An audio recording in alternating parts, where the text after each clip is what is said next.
Hello everyone, আসসালামু আলাইকুম।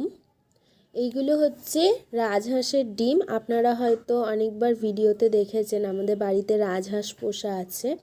তো এই রাজহাঁসের ডিমগুলো সিদ্ধ করতে দিলাম। রাজহাঁসের ডিমগুলো সিদ্ধ হয়ে গেছে, এখন আমি খোসা ছাড়িয়ে নিচ্ছি। একটা ডিমের খোসা ছাড়িয়ে নেওয়া হয়ে গেছে। দেখুন ডিমগুলো সাইজ কত বড়।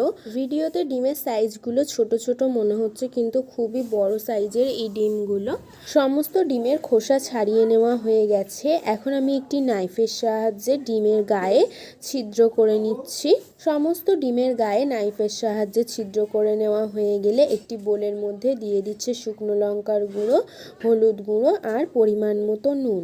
এখন আগে থেকে সিদ্ধ করে ডিমের গায়ে চ্যাঁ দিয়ে রাখা ডিমগুলোর গায়ে শুকনো উপকরণগুলো মিক্স করে নিচ্ছে।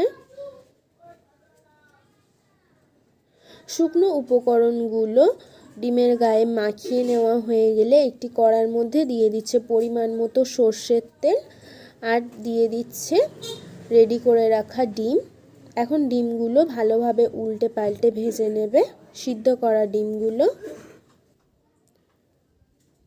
গ্যাসের ফ্লেম মিডিয়াম টু হাইতে দিয়ে ভালোভাবে নেড়ে চেড়ে সিদ্ধ করে রাখা ডিমগুলো লাল করে ভেজে নেওয়া হয়ে গেছে।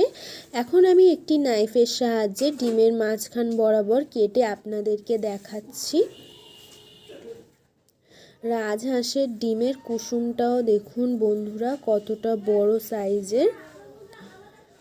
আজকের ভিডিওটা এই পর্যন্তই। আজকের ভিডিওটা ভালো লেগে থাকলে হাবিবার রান্নাবাটি চ্যানেলটিকে সাবস্ক্রাইব করে অল নোটিফিকেশান অন করে রাখবেন। ফিরে আসবো আবারও নেক্সট কোনো রেসিপি নিয়ে। সম্পূর্ণ রেসিপিটা দেখার জন্য ধন্যবাদ।